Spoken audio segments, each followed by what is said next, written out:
세상을 살다가 보면 본인이 원하든 원하지 않든 어떤 흔적들이 생겨나게 되게 되어 있습니다.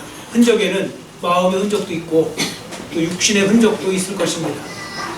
저도 오른손에 지워지지 않는 흔적이 있는데 대학교 때 부모님이 눈에다가 이제 농약을 주시는데 이 농약을 주려면 멀리 가야 되니까 호스를 연결해야 되잖아요.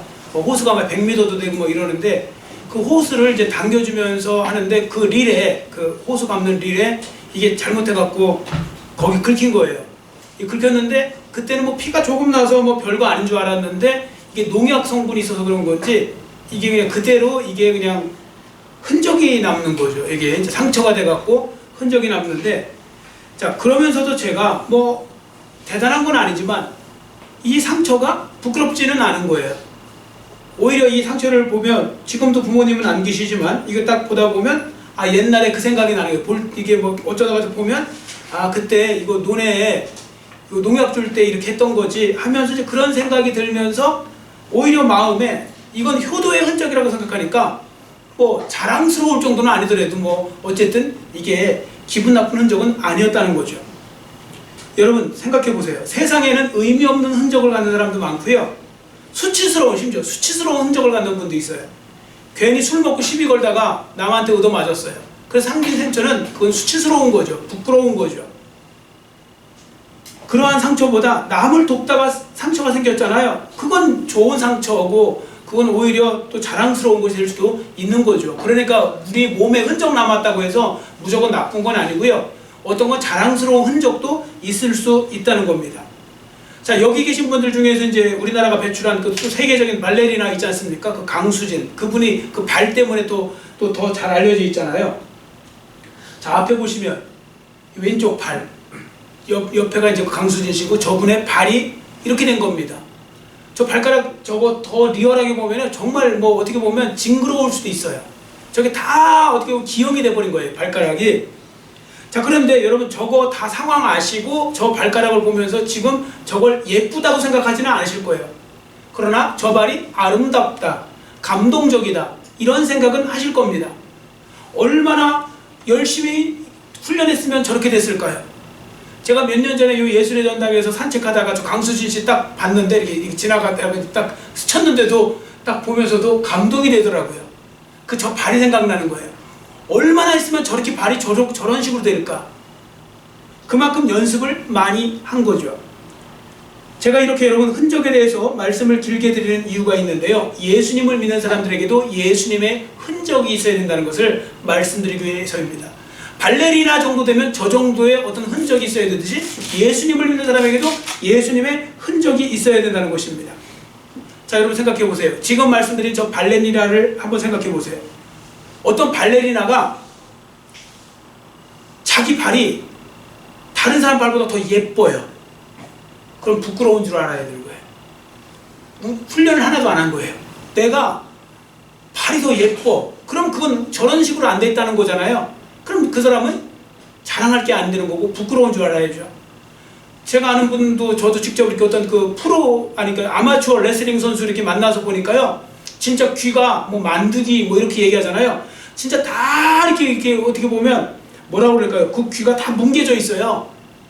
어떻게 보면 좀 뭐 보기 아름답게 안 보일 수도 있죠. 그러나 딱 볼 때 제가 아는 그 사람이 그 귀가 다 뭉개진 거 보니까 감동적인 거예요. 그리고 아, 이게 예쁜 귀는 아니에요, 솔직히. 그러나 아름다운 귀다. 이런 마음을 제가 가져보곤 했습니다. 만약에 여러분도 또 어떤 레슬링 선수인데 귀가 사람들이 볼 때마다 어쩜 그렇게 귀가 예쁘세요? 그럼 그건 레슬링 선수가 아닌 거죠. 그럼 그건 부끄러운 줄 알아야 되는 거죠. 말만 레슬링 선수겠죠. 그래서 얼마나 연습을 안 하면 그런 식의 흔적이 하나도 남지 않을까. 자, 그래서 이렇게 흔적은요, 그 사람이 누구인지를 나타내고요, 무엇을 위해서 살아가는지를 나타내는 것입니다. 그래서 손을 많이 쓴 사람은 손에 굳은 살이 많고요, 발을 쓰는 사람은 발에 굳은 살이 많고요, 뭔가 하여튼 그 흔적은 남게 되어 있습니다. 근데 여기서 유의할 점이 하나 있는데요. 그럼 흔적이 다 좋은 거냐? 아닙니다. 어떤 분들은요, 엉뚱한 흔적을 또 자랑하는 분이 있어요. 자랑할 것도 아닌데 그 흔적이 뭐 대단한 것처럼 자랑을 하는 거예요. 여러분 본문에 보시면 엉뚱한 흔적을 자랑하는 사람들이 기록되어 있는데 그들이 누구냐면요, 예수님을 믿는다고 하면서 맨날 교회 와서 얘기하는 게 뭐냐면 할례 받았느냐 못 받았느냐, 이 사람 할례 받은 사람이냐 안 받은 사람이냐. 왜냐하면 그 당시가 지금 이 말씀을 볼 때 이방인도 함께 예배드리는 교회였었거든요. 그러니까 이방인 중에는 할례를 안 받은 사람들이 있단 말이에요. 그런데 이 할례가 마치 구원의 큰 조건이라 되는 것처럼 그걸 자랑하면서 나는 할례 받은 사람인데 왜 너는 할례를 받지 못했느냐 이러면서 그들을 무시하고 차별하고 우월감에 빠져 있었던 사람들이 있었다는 겁니다. 바울이 보니까 너무 어이가 없는 거예요. 그 할례라는 것이 구약의 하나님께서 하나님의 백성들에게 식별로 주신 건 맞지만, 그러나 신약으로 오면요 이제 예수님 안에서 다 해결이 된 거고요, 그 부분에 있어서 그거 육신적으로 할례 했느냐 안 했느냐 그 의식이 중요한 게 아니거든요. 근데 그것만 자랑하고 있는 거예요. 그래서 바울이 가르쳐 주는 겁니다. 진짜 자랑해야 될 건 몸에 할례를 했느냐 안 했느냐가 중요한 게 아니고 예수님의 흔적이 있느냐, 예수님의 흔적이 있느냐, 그게 중요한 거라고 지금 말씀하고 있는 겁니다. 예수님을 믿는 사람들에게는 있어도 되고 없어도 되는 것이 아니라 반드시 있어야 되는 그 흔적이 예수의 흔적이라는 겁니다. 자, 17절 우리 한번 큰 소리를 읽어보겠습니다. 본문 17절 같이 읽습니다. 이후로는 누구든지 나를 괴롭게 하지 말라. 내가 내 몸에 예수의 흔적을 지니고 있노라. 아멘. 예수님을 믿는 사람들에게는 예수의 흔적이 있어야 된다는 겁니다. 자, 그럼 그 이유가 뭘까요? 자, 그러려면 여러분 흔적이라는 단어를 좀 아셔야 돼요. 이 흔적은요 헬라어로 스티그마라고 하거든요. 스티그마라고 하는데 이 본문에 보시면 스티그마타 써 있어요. 스티그마타, 이건 뭐냐면 복수형으로 써 있는 거예요. 흔적이 하나가 아니고 여러 개였다는 걸 보여주는 거예요. 즉 바울이 예수의 흔적을 여러 개를 가지고 있다, 지금 그 말씀이거든요. 이 스티그마타가 뭘로 쓰는 단어인가 하면 옛날에 세 종류의 단어로 써요. 첫 번째는 뭐냐면 군인의 복장에 그 지휘관의 이름을 새겨 넣어요. 그래서 내가 누구의 휘하에 있고 누구의 부한지를 갖다가 나타낼 때 쓰는 단어가 스티그마예요. 또 하나는 뭐냐면 짐승들한테 주인 표식하려고요, 진짜 왜 인두로 찢어갖고 인두로 찢어갖고 이름을 새겨갖고 그걸 찢어요. 그래서 평생 어떻게 보면 그게 지워지지 않게 만들어 놓는 거예요. 짐승한테 그 스티그마를 만들어요. 근데 짐승하고 똑같은 취급받았던 사람들이 노예잖아요. 이 종들, 이 노예들한테도요 누구의 종인가를 나타내기 위해서 그 주인의 이름을 갖다가 새겨놓는 경우가 있어요. 이런 등 같은 데다가 아니면 사람 보이는 데다가 뭐 손 같은 데다가 그냥 새기는 거예요. 그걸 갖다가. 그럼 그게 살이 다 어떻게 보면 뭐 이게 다 찢어져 갖고요 거기에 그대로 이름이 나와요. 그래서 숨길 수가 없게 만들어 놓는 겁니다. 자, 이런 지금 단어를 지금 바울이 쓰고 있는 거거든요. 바울이 지금 나에게는 예수의 흔적, 이 스티그마가 있다고 이렇게 지금 선언하고 있는 겁니다.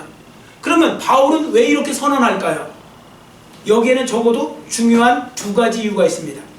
첫 번째는 뭐냐면요, 바울이 예수의 흔적을 가졌다고 말한 건 이제 자신의 구주가 되신 예수님의 소유요, 예수님의 종이 되었다는 걸 지금 고백하는 겁니다. 나는 예수님께 속해 있다, 나는 예수님의 종이다, 이렇게 고백하는 겁니다. 여러분, 하나님께서요 여러분과 저에게 우리가 예수의 소유라는 것을 누구를 통해서 도장 찍어주셨다고 그랬어요. 자, 누구를 통해서 도장을 찍어주셨을까요? 성령을 통해서. 성령을 통해서 우리에게 도장을 찍어주셨거든요. 자, 에베소서 1장 13절 앞에 보시고 우리 큰 소리를 읽어봅니다. 그 안에서 너희도 진리의 말씀 곧 너희의 구원의 복음을 듣고 그 안에서 또한 믿어 약속의 성령으로 인치심을 받았으니. 아멘. 여기서 성령으로 인치심이 뭐예요? 도장일자잖아요. 성령의 도장을 찍으셨대요. 그 무슨 도장을 찍었는지 아세요? 여러분과 제가 하나님의 자녀라는 도장이에요. 안 지워지게 해요. 이사야 49장에 보면 내 손바닥에 새겼다고 했거든요. 안 지워지게 하는 거예요. 안 지워지게. 우리가 하나님의 자녀라는 거, 성령의 도장을 찍으신 거예요. 여러분, 세상에 지금도 여러분 도장 찍는 거 아시죠? 지금도요 여러분들 그 소, 돼지 뭐 이런 거 보면 다 거기다가 통과, 합격, 불합격, 아니면 1등급, 2등급 뭐 2+ 뭐 이런 거 다 찍잖아요.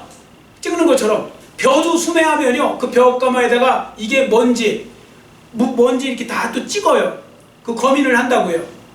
자, 이런 식으로. 자, 지금 이런 것이 지금 스티그마예요. 일종의 뭐 스티그마인데, 바로 우리 속에 하나님께서요, 예수의 흔적을 딱 남겨놓으셨는데, 그게 바로 뭐냐면 성령으로 우리가 하나님의 자녀라는 이 도장을 찍어주신 거예요. 그래서 성도들이 절대로 잊지 말아야 될 것이 있습니다.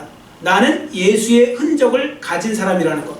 나는 예수님께 속해 있는 사람이라는 것. 그러므로 나는 예수님을 위해 살아가는 사람이 되어야 한다는 것.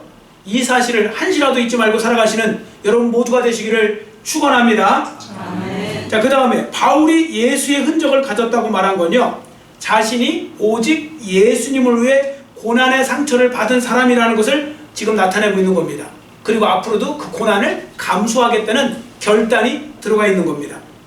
앞으로도 예수님만 위해 살고 예수님을 위해서 기꺼이 고난을 감수하겠다, 그런 결단이 들어가 있는 거죠. 성도들 중에 보면요, 진짜 주객이 전도된 분들이 너무 많아요. 제가 볼 때는 우리 교회도 많아요. 직설적으로 표현하면 누가 주인이고 누가 종인지, 누가 누구를 위해서 살아야 되는지를 헷갈려하는 분들이 너무 많으세요.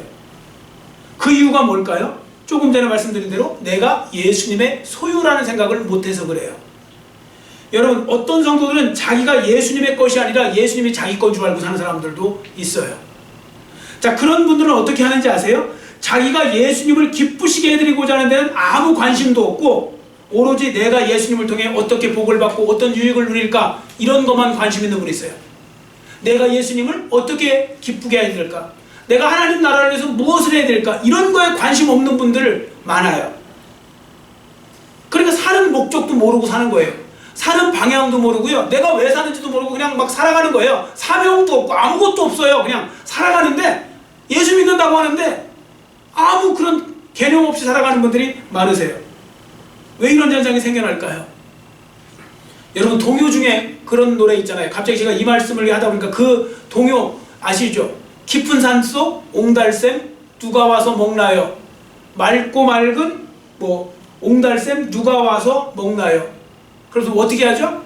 새벽에 토끼가 눈 비비고 일어나, 그 다음에 뭡니까? 세수하러 왔다가 물만 먹고 가지요. 그렇게 찬양하니까 그렇게 동요가 있잖아요. 새벽에 토끼가 물 마시러 왔다가, 노래가 안 되네요. 물 마시러 왔다가, 예, 세수하러 왔다가죠. 세수하러 왔다가 물만 먹고 가지요. 자, 이렇게 하잖아요. 근데 가만히 생각해 보면 토끼가 왜 세수하러 왔다가 물만 먹고 갔을까요? 목적을 잃어버린 거예요. 건망증이 있던지 어쨌든 착각을 하고 간 거예요. 그러니까 잊어버린 거예요. 사명을, 목적을 잃어버린 거랑 똑같은 거죠. 세수하러 왔는데 물만 먹고 갔어요. 세수는 안 했어요. 정작 물만 마시고 갔어요. 그렇기 때문에 그 토끼는 자기의 목적을 다 잃어버린 그런 존재인 거죠. 자, 제가 왜 이 말씀 드릴까요? 여러분, 성도들 중에 세수하러 왔다가 물만 먹고 가는 토끼와 같은 사람들이 태반이라는 거예요. 왜 사는지도 모르고요, 자기 사명이 뭔지도 모르고요, 그냥 막 살아가요. 그냥 물만 많이 마시면 되겠지 하는데 물만 마시다가 결국 세수하는 거 잊어버리고 가는 토끼와 같은 사람들이 너무 많다는 거죠. 여러분, 왜 자기가 하나님의 자녀가 되었는지, 왜 자기가 교회의 중직을 맡고 있는지, 이처럼 내가 예수님의 소유가 되고 주님으로부터 사명을 받아 왜 이 땅에 태어났는지를 망각하고 있기 때문에 그들은 하나님 나라와 하나님의 의를 위해서는 아무것도 안 하려고 하는 거예요. 성도들 중에도 보면요, 하나님 나라와 하나님의 의를 위해서, 교회를 위해서는 아무것도 안 하려고 하는 사람들이 너무 많아요. 아무것도. 사는 목적도 없이 사는 거예요. 세상 사람하고 똑같은 거예요. 말만 예수 그리스도인이에요. 자기만. 자, 이런 부분들 속에서 성도들이 기억해야 될 사실이 한 가지 더 있습니다. 예수의 흔적을 지닌 사람들은 자기 몸에도 예수의 흔적을 나타내는 사람이 되어야 한다는 거죠. 자, 이 말이 뭐냐면 예수님을 믿는 사람들은 예수님을 위해서 기꺼이 고난받을 각오해야 한다는 겁니다. 여러분, 복음을 전하기 위해서 고난당할 수 있는 사람이 되어야 한다는 것입니다. 하나님의 일을 위해 기꺼이 몸과 마음과 시간과 물질의 희생을 드릴 수 있는 사람이 되어야 한다는 것입니다. 그래서 그러한 고난과 희생의 흔적이 나의 삶에 남도록 해야 한다는 겁니다. 예수님을 믿는 거 있잖아요. 진짜로 예수님을 믿으면 여러분들 거룩한 부담감이라는 게 생겨요. 솔직히 예수님을 제대로 믿고 신앙생활 제대로 하려면 우리는 모든 면에서 다 희생하는 마음이 있어야 돼요. 우리가 시간도 드려야 돼요. 물질도 드려야 돼요. 우리가 또 어떤 그런 봉사도 해야 돼요. 몸도 드리는 거죠. 이런 모든 부분들 속에서 사실은 부담스러운 게 맞아요. 나는 하나도 안 부담스러운데 교회 다녀도 그런 분들은 지금 잘못 살고 있는 거예요. 100%. 부담되는 게 맞아요. 그걸 바로 뭐냐? 거룩한 부담이라고 하는 거예요. 부모가 자녀들을 위해서도 부담감을 가지고 최선을 다해서 뭘 하잖아요. 그 하는 게 바로 뭐냐면 그게 부담감인 거예요. 자녀를 위한 거룩한 부담감인 거죠. 이런 것처럼. 자, 여러분 한번 생각해 보세요. 한평생 예수님을 믿고 살았다고 하면서 정작 예수님을 위해서 아무 일도 하지 않고 신앙을 지키고 복음을 전하기 위해서 흔적 하나 남지 않았다면 이 세상을 살아갔다는 거 나중에 주님 앞에 섰을 때 얼마나 부끄러울까요? 마귀가 득세하고 있는 지금 이 세상은요, 어차피 성도로서 그리스도로 산다는 건 엄청난 고난을 피할 수 없다는 것을 보여주는 겁니다. 그래서 누구든지 예수님을 믿잖아요. 예수님의 흔적을 갖게 되어 있는 것입니다. 자, 사도 바울을 보세요. 여러분, 사도 바울이 확신에 차서 이렇게 고백하고 있는데, 내가 내 몸에 예수의 흔적을 지니고 있다고 그랬죠. 내가 내 몸에 예수의 흔적을 지니고 있다 했는데 어떤 걸까? 이 부분을 디테일하게 일목요연하게 써놓은 곳이 있어요. 어디냐면 고린도후서예요. 고린도후서 11장 23절입니다. 고린도후서 11장 23절에서 27절, 23절에서 27절을 제가 좀 빨리 읽어볼 테니까 집중해서 한번 잘 들어보시기 바랍니다. 바울이 직접 자기의 상황을 이야기한 거예요. 그들이 그리스도의 일꾼이냐 정신없는 말을 하거니와 나는 더욱 그러하도다. 내가 수고를 넘치도록 하고 옥에 갇히기도 더 많이 하고 매도 수없이 맞고 여러 번 죽을 뻔하였으니 유대인들에게 40에서 하나가 만매를 5번 맞았으며 3번 태장으로 맞고 1번 돌로 맞고 3번 파선하고 일주야를 깊은 바다에서 지냈으며 여러 번 여행하면서 강의 위험과 강도의 위험과 동족의 위험과 이방인의 위험과 시내의 위험과 광야의 위험과 바다의 위험과 거짓 형제 중에 위험을 당하고 또 수고하며 애쓰고 여러 번 자지 못하고 줄이며 목마르고 여러 번 굶고 춥고 헐벗었노라. 이게 바울의 삶이었어요. 그 대단하다던 바울의 삶은 결국 이런 거였거든요. 여러분, 여기서 유대인에게 40에 가만매 5번 맞았다는 말이 뭐냐면 회초리로 40대 맞은 게 39대 맞았다는 뜻이 아닙니다. 유대의 율법에 의하면요, 이게 그 얼마나 그 세게 치는지 40대 이상 치면 죽을 수도 있다고 그래갖고 율법으로 절대 사람 그 벌 때릴 때, 그 때릴 때 40대 이상 때리지 말라고 그랬거든요. 뭐 몽둥이 같은 걸로 때리는데 40대 이상 때리면 죽을 수도 있으니까. 그런데 또 잘못 때리면 또 한 대 더 때릴 수도 있잖아요. 죽을 수 있으니까. 그래서 보통 40까지 때리면 한 대를 줄여갖고 39대까지만 때렸다는 거예요. 이건 한 번 맞으면 죽을 수도 있는 매가 되는 거예요. 이걸 5번이나 무려 맞았어요. 온통 고생하고 힘든 것밖에 없어요. 사도 바울의 삶은. 그래서 아까 말씀드렸죠. 스티그마가 아니라 스티그마타, 복수형으로 되어 있다고요. 바울의 몸에 얼마나 많은 상처가 남았으면 그렇게 했겠습니까? 자, 복음을 전하기 위해서 생겨난 상처, 이것이 바로 예수님의 흔적인 거죠. 주 325년도에요. 주 325년도에 니케아 종교회의라고 세계적인 첫 번째 종교회의가 열렸어요. 그때 로마의 콘스탄티누스 대제라는 사람이 로마를 기독교화 시켜버렸어요. 갑자기. 그리고 이제는 핍박이 좀 없어진 거예요.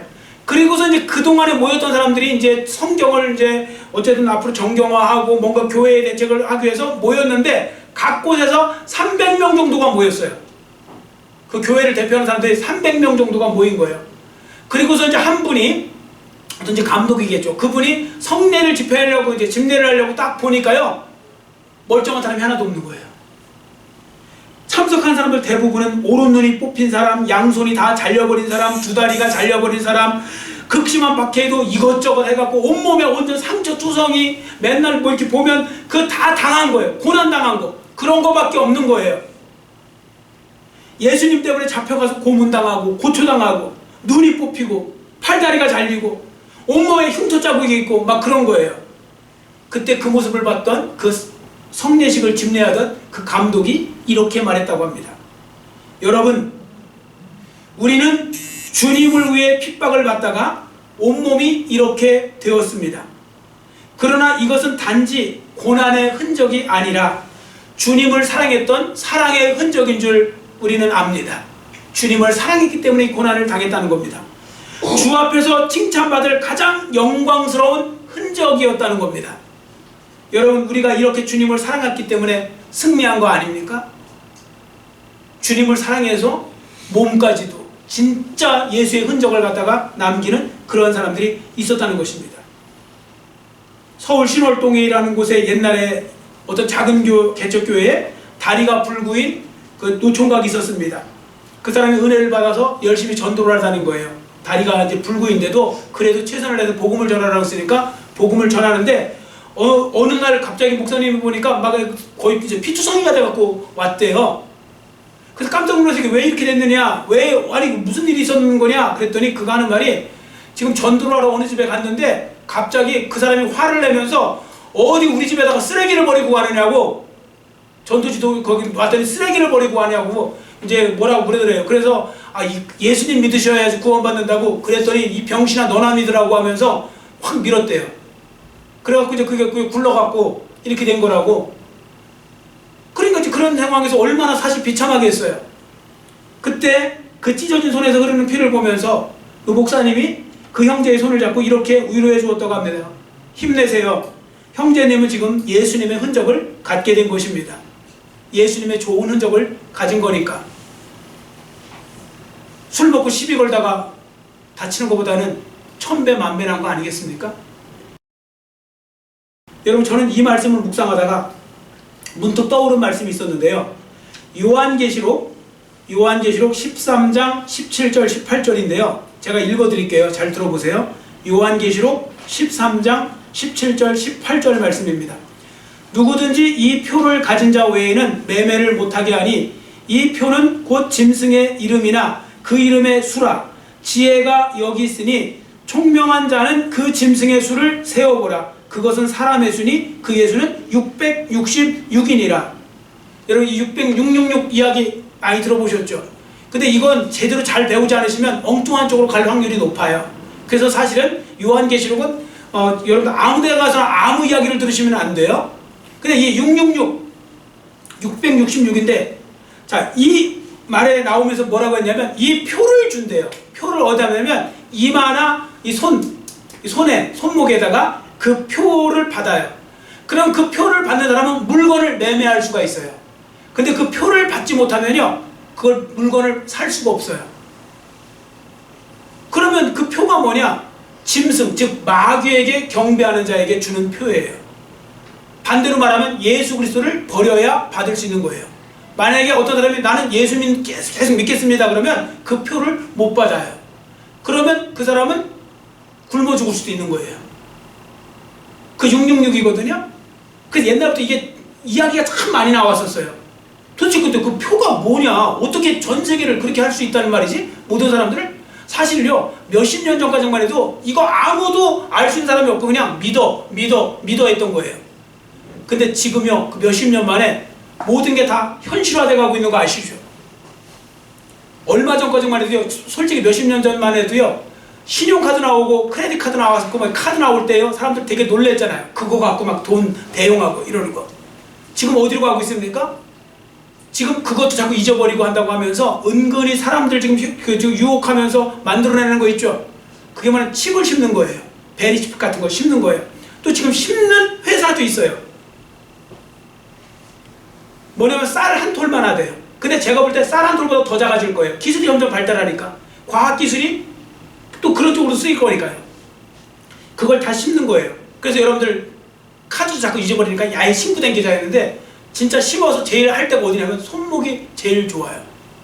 꾹꾹 찍을 때도 이마 같은 데 제일 잘 보이는데 숨길 수 없게. 그런데 그게 현실로 나타나고 있잖아요. 지금 과학기술이. 옛날에요, 여러분들 이것도 조금 좀 옆으로 간 말씀이지만 예수님이 오신다고 그럴 때 예수님이 모든 사람이 보도록 오신다고 그랬잖아요. 볼지어다 내가 세상 끝날까지 너희와 함께 있으리라 했고, 또 예수님 말씀하신 다음에 모든 사람이 알도록 오신다고 그랬거든요. 옛날에는 불과 또 몇십 년 전에는 어떻게 된다는 이야기지 이게? 근데 지금요 다 가능해졌어요. 제가 벌써 그것도 이제 한 7, 8년 전이잖아요. 제가 우리 우물파 갖고 케냐 갔었을 때, 케냐 갔다가 제가 깜짝 놀란 곳이요, 케냐에 그 전기도 안 들어오는 곳인데 그 동네 사람들이요 핸드폰을 갖고 있어요. 거기 조그만 언덕이 있는데 그 언덕 올라가니까요 거기서 페이스북도 할 수 있고요 인터넷이 터져요. 그 케냐 아프리카에도요. 지금 여러분 너무 웃기지 않아요? 지금도 세계 테마 여행 같은 거 제가 이렇게 즐겨보는데 거기 보면 그 오지에 사는 사람들이 뭐 막 모양새를 그리는데 나중에 보면 핸드폰을 하고 앉아있어요. 예수님 오실 때요 순식간에 동영상으로 다 중계될 거예요. 앞으로 더 발달될 거니까 진짜 모든 사람이 알게 하시고 온다는 게 이게 다 맞아떨어지는 거고요. 도대체 이마에 뭐 손목에 무슨 표 이거 어떻게 할 거냐고 그랬는데 이거 나중에 다 여러분들 그게 족쇄가 될 겁니다. 빅브라더스 사회가 되잖아요. 지금 정말 무서운 거예요. 1984라는 그 책 있잖아요. 빅브라더스 사회가 되는데 지금 여러분들 이제 앞으로는 나쁜 짓 하기도 어려워요. 다 감시되어 있습니다. 모든 게 여러분들 하루에 수백 개의 여러분들 그 카메라에 노출되어 있고요. 모든 게 지금 다. 근데 신기한 건 2000년 전에 쓰여졌던 그 성경책에 지금 이미 2000년을 뛰어넘는 그 지금 이야기를 하고 있더라는 거예요. 6662니 이런 게 다 그런 거 아닙니까? 자, 여하튼 제가 여기서 뭐 그 말씀은 나중에 뭐 또 따로 공부해야 되지만 짐승의 표를 받는다는 건 예수님을 부인한다는 뜻이에요. 그 믿음 생활 엉터리로 하면요, 여러분 믿음 생활 엉터리로 하면 부인해 버릴 겁니다. 코로나가 그거 보여줬잖아요. 코로나가. 제가 요번에 새벽 예배 설교하다가 제가 깜짝 놀란 게 있어요. 저도 준비하다가 말세의 징조 중에 배교하는 인데 배교가요 개인 배교가 아니고 대규모로 배교한다는 말이 나와요. 대규모로 배교한다는데 놀랍게 제가 소름이 쫙 끼친 게 이 코로나 터지면서요 갑자기 사람들이 내 몸 이것만 생각하고요 신앙생활 이런 건 뭐 생각 안 하고 교회 생각 안 하고 다 흐트러지더라는 거예요. 대규모로 진짜 배교가 일어나는 거예요. 배교는 예수님을 믿는 사람이 안 믿겠다고 하는 게 배교잖아요. 안 나타나는 거예요. 근데 코로나 때문에도 그 정도인데 앞으로 먹을 거 끊고 예수 믿으면 식량 끊겠다고 그러면 그 버틸 사람 몇 사람이나 있을까? 그래서 청함을 받은 자는 많으나 택함을 받은 자가 적다. 뭐 이런 그 부분이 너무 진짜 맞는 말씀 아닙니까?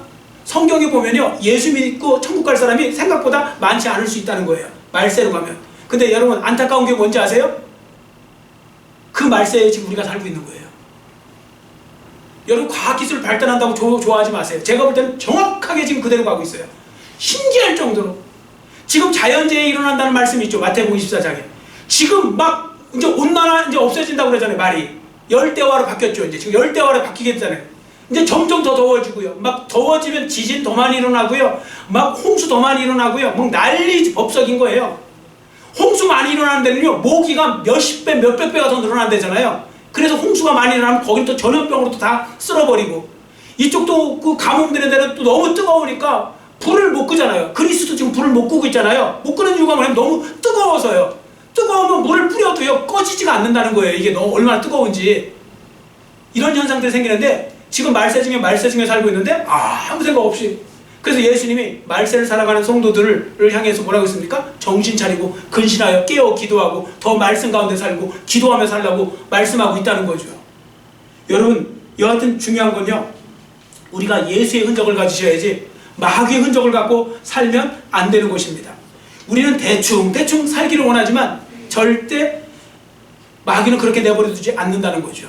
그래서 둘 중에 하나입니다. 예수 믿는 사람들은 이렇게 생각해요. 적당히 신앙생활에서 천국 가야지. 아니요. 적당히 한다는 것 자체가 안 믿는다는 뜻이 돼요. 나중에 보시면. 자, 그래서 누구든지 예수의 흔적을 가지고 살든지 마귀와 타협하며 편안히 살기 위해서 영혼을 팔아먹는 짐승의 표를 얻고 살든지 둘 중에 하나인 거죠. 여러분 제가 알기로 여기 계신 분들 중에 나름대로 영광의 상처를 갖고 계신 분들 많을 겁니다. 자녀를 키우기 위해서 고생하느냐고 손에 굳은 살 받은 분도 있을 거고, 잘 살기 위해서 피눈물 흘리면서 노력한 분들도 계실 거고. 그런데 여러분 그거 다 훌륭한 거예요. 성실히 사셨다는 거니까요. 세상에 막 성실하지 못한 사람도 많은데 성실히 사신 건 참 훌륭한 일인데, 그런데 그분에게 여쭤보고 싶습니다. 저에게도 여쭤보시면 됩니다. 예수님의 흔적을 위해서는 얼마큼 사셨는지, 또 예수님의 흔적은 있으신지. 우리 조상들은요 수많은 고초를 당하면서 예수님을 부인하지 않았습니다. 그들 몸에는요 진짜 죽기도 하고요 수많은 상처와 그런 흉터들이 있었어요.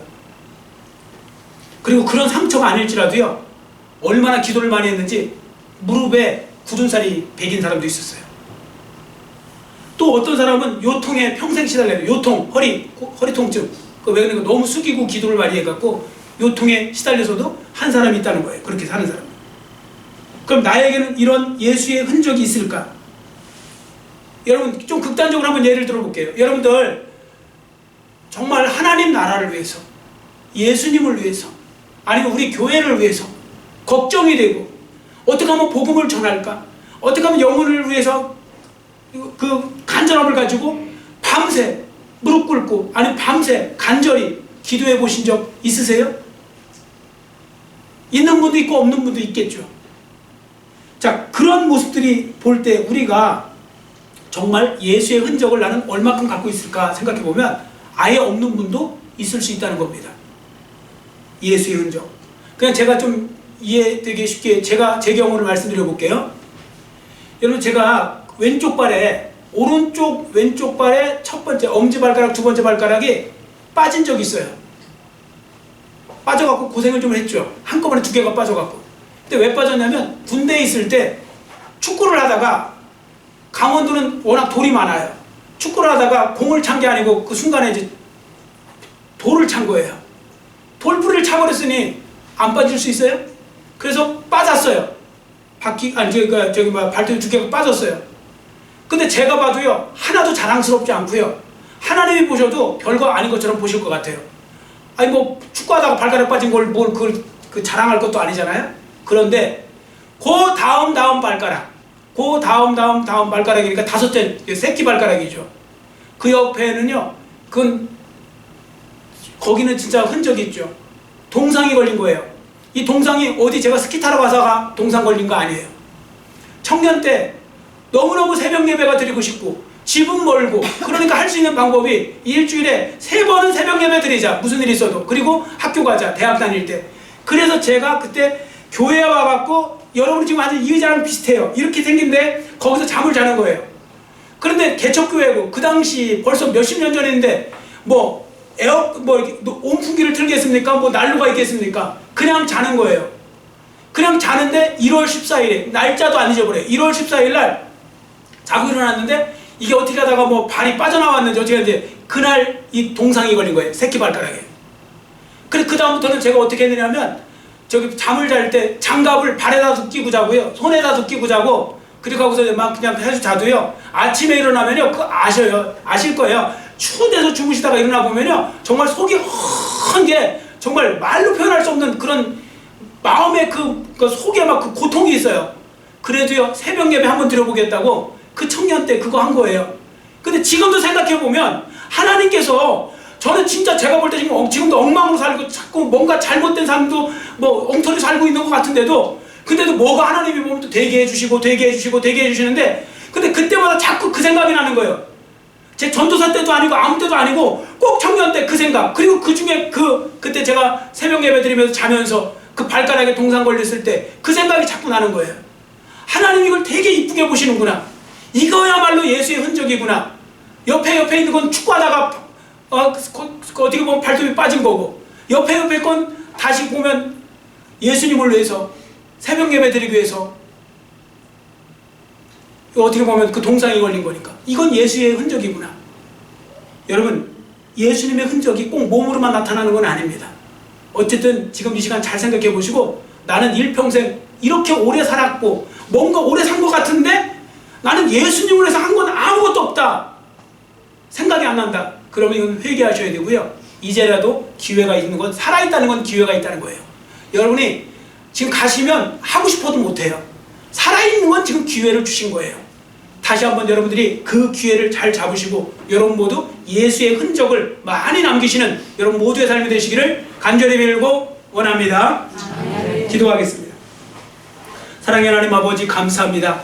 오늘은 예수의 흔적이 있으십니까? 라는 설교 제목을 가지고 하나님의 음성을 들었습니다. 하나님 아버지, 우리가 나의 명예를 위해서, 나의 잘됨을 위해서 많은 열심히 하다 보니 많은 흔적을 갖고 있는지는 몰라도 내가 예수의 흔적은 정말 갖고 있는 거, 이 부분이 어떤지 다시 한번 스스로 자문해 보기를 원합니다. 나는 정말 예수의 흔적이 있는가? 그저 내 욕심을 위한 흔적으로만 가득 차 있는 것은 아닌가 돌아보게 해주시고, 우리도 사도 바울처럼 내가 내 몸에 예수의 흔적을 지녔노라, 이렇게 그 스티그마, 그 흔적을 우리도 갖기를 원합니다. 더 많이 갖기를 원합니다. 하나님 아버지, 우리가 살아있다는 건 아직도 기회를 주셨다는 의미인 줄 믿사오니 그 나머지 삶 속에서 더욱더 주님이 주신 기회를 놓치지 말고 정말 예수님을 위해서, 하나님 나라를 위해서, 교회를 위해서 정말 우리가 예수의 흔적을 남길 수 있는 하나님의 자녀들 모두의 삶이 될 수 있도록 은혜 베풀어 주시옵소서. 감사드리오며 예수님의 이름으로 간절히 축복하오며 기도드려 싸움나이다. 아멘.